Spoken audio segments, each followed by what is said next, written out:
Audio Jungle। नमस्कार, मैं राजेश वोरा। मैं मुखर्जी नगर मंडल से भाजपा का महामंत्री हूँ। ये हमारा वार्ड नंबर 13 है, मुखर्जी नगर वार्ड। अभी पिछले दिनों यहाँ पे ये नाले के सीवर बैक मार गए थे, क्योंकि हमारा बिल्कुल जो कॉलोनी है वो नाले के पास पड़ती है। हमने कई बार मतलब यहाँ पे विधायक दिल्ली जल बोर्ड को हमने मतलब उनको कांटेक्ट करने का प्रयास किया कि हमने कहा भी ये यहाँ पे सीवर बैक मारे हैं और हमारी कॉलोनी की हालत बहुत ख़राब हो सकती है, कृपया आप इस पर संज्ञान लीजिए। इन्होंने कोई फ़ोन नहीं उठाए, कुछ नहीं किया। हमने बहुत मतलब RW के माध्यम से भी अपनी खुद की भी बड़ी कंप्लेंट्स करी, लेकिन इन्होंने सुनवाई नहीं करी। उसके बाद हमने MCD के माध्यम से हमारे यहाँ पे नेता प्रतिपक्ष राजा इकबाल सिंह जी यहाँ से मतलब जो निगम पार्षद है, हमने उनकी सहायता ली, तो उन्होंने 2 पंप हमें प्रोवाइड भी कराए। लेकिन उसके बावजूद पानी का फ्लो इतना तेज़ था तो पानी बढ़ना शुरू हो गया। और जब कॉलोनी की मतलब हालत इतनी वर्स्ट होनी शुरू हुई, 2 से 3 फीट तक यहाँ पे पानी, फ्लड का पानी नहीं, सीवर का गंदा पानी, गंदे नाले का पानी यहाँ पे बैक मार गया। उसके बाद उन्होंने सारा यहाँ पे हमें मतलब पंप प्रोवाइड करवाने शुरू करे, मतलब खाना पूर्ति के लिए, लेकिन तब तक हालात हाथ से निकल चुके थे। पूरी कॉलोनी यहाँ से खाली कर दी गई। यहाँ पे मतलब सांप घुस गए, सब घुस गए, लाइट काट दी गई थी। बिना पानी के, बिना बिजली के यहाँ पे लोगों ने अपना पलायन शुरू कर दिया था। सब लोग अपना घर छोड़ के कोई आसपास कहीं दूर निकल गए। इतनी हालत यहाँ पे हो गई, हम सब पब्लिक को यहाँ पे रेल लाइट पे हकीकत नगर की यहाँ पे धरना देना पड़ा। तब हमारे विधायक जी यहाँ पे आए, तो विधायक जी को हमने बोला कि आप अंदर चल के देखिए कि यहाँ पे लोगों की क्या हालत है। उन्होंने आश्वासन जरूर दिया है कि हम इस पे ध्यान देंगे। ऊपर से सबसे बड़ी बात थी, यहाँ पे और हालत खराब होता थी, क्योंकि हमारे यहाँ पे जो नाले के पास जो दीवार है वो फ्लड डिपार्टमेंट के अंडर आती है, उसमें से दरारें पड़नी शुरू हो गई थी, उसमें से पानी रिसना शुरू हो गया था।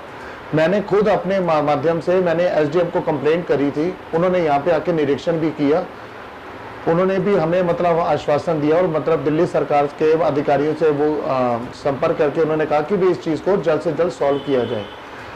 दूसरी बात है कि ये आरोप प्रत्यारोप में लगे रहते हैं।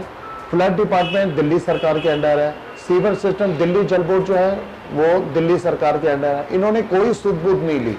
अगर ये चाहते तो इतनी हालत, आप हिसाब लगाइए कि यहाँ पे लोगों के ग्राउंड फ्लोर में लोगों के इलेक्ट्रॉनिक आइटम जैसे वॉशिंग मशीन हो गया, फ्रिज हो गया, सब खराब हो गया। लोगों का 5-5, 7-7 लाख का नुकसान हो गया। सोफे, बेड वगैरह सब खराब हो गए। उनके जो घरों के फर्श थे, वाइट फर्श वगैरह सब खराब हो चुका है। इसकी जिम्मेवारी कौन लेगा? जब हमने इनको पहले कहा था कि ये जो है ये प्रॉब्लम बहुत बढ़ सकती है, इन्होंने अगर वक्त रहते अगर ये चाहते तो इसको बहुत कंट्रोल कर सकते थे। इन्होंने हाथ खड़े कर दिए। उसके बाद जब आए तो जब सब कुछ डूब चुका था। डॉक्टर जतिन चौधरी बिल्कुल मेरे निरंतर मेरे संपर्क में थे। वो मेरे से एक मतलब मिनट की अपडेट ले रहे थे। तो मैंने उनको बोला था कि आप अपने मतलब अभी जो पेशेंट्स हैं उनको यहाँ पे अभी बिल्कुल उनको मना कर दिए, क्योंकि 3-4 दिन से पहले ये स्थिति सामान्य होने वाली नहीं है। और सबसे बड़ी बात है, हमने जहाँ भी लोगों को बोला कि मतलब जैसे मुझे भी कोई काम थे, मुझे भी कहीं जाना था या इस कॉलोनी वालों को कहीं जाना था, तो सबसे बड़े वो हैरान ये हो रहे थे कि पानी आपकी कॉलोनी में भरा किधर है, ये आपकी कौन सी कॉलोनी है जहाँ पे पानी भर गया, क्योंकि दिल्ली में कहीं पानी भरा नहीं है। रोड्स पे आया था, किसी कॉलोनी में वो हालत नहीं हुई थी। और सबसे बड़ी बात है, बात यहीं पे आके फिर वही हो जाती कि फ्लड का पानी आता है तो चलो वो पूरी दिल्ली में उसको हम मान सकते हैं कि चलो फ्लड आ गया। ये सीवर का गंदे नाले का पानी, जिसमें कितने इन्फेक्शन, कितनी बीमारी है, स्किन प्रॉब्लम हो सकती है, सब कुछ हो सकता है, उसके बावजूद जवाबदेही किसकी है? दिल्ली सरकार की है। दिलीप पांडे जो हमारे यहाँ से, मैं आपको एक और बात बताना चाहता हूँ, 3 बार यहाँ पे आम आदमी पार्टी के विधायक रह चुके हैं। उन्होंने इस चीज पे क्यों नहीं संज्ञान लिया? उन्होंने क्यों नहीं यहाँ पे मतलब यहाँ पे सीवर सिस्टम को बिल्कुल ओके किया? या बाहर PWD का नाला है, वो सारा वाटरमैन का पानी हमारे यहाँ पे कॉलोनी में घुस जाता है। उनके हमने चिट्ठियां लिख के RWA के माध्यम से उनको हमने बोला आप ये नाला ठीक करवाइए, हमारी कॉलोनी में यहाँ पे बारिश का पानी भी भर जाता है। लेकिन वो हमेशा आश्वासन देते रहे, उन्होंने कुछ काम नहीं किया। आम आदमी पार्टी तो जुमले वाली ही पार्टी है।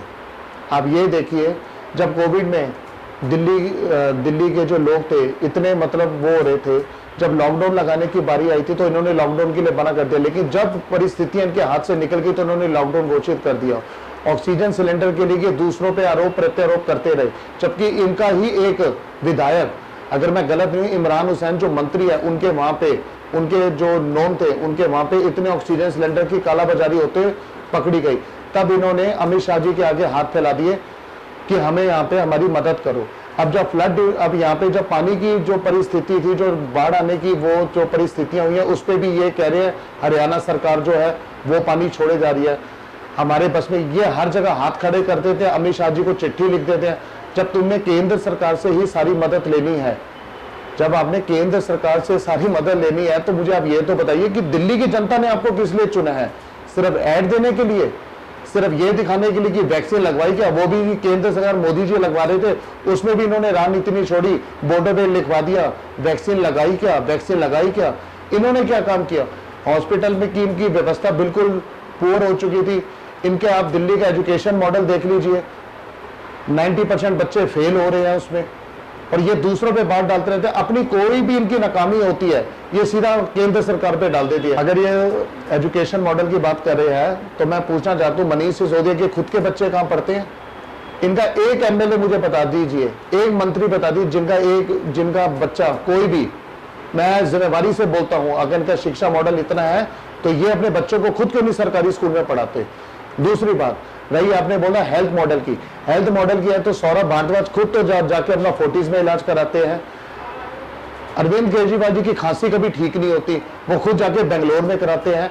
अगर इतना ही है तो अपने मोहल्ला क्लिनिक में जाके अपनी खांसी क्यों नहीं ठीक करवाते?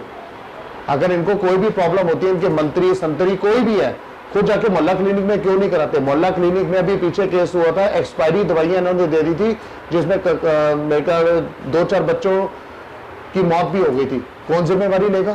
सिर्फ मतलब बातें करने से नहीं होता। इनके मोहल्ला क्लिनिक देख लीजिए, वहां पे कुत्ते या नशेड़ी जो होते हैं, असामाजिक तत्व, वही हमेशा वहां पे बैठे होते हैं। मरीज तो आपको दिखेगा ही नहीं।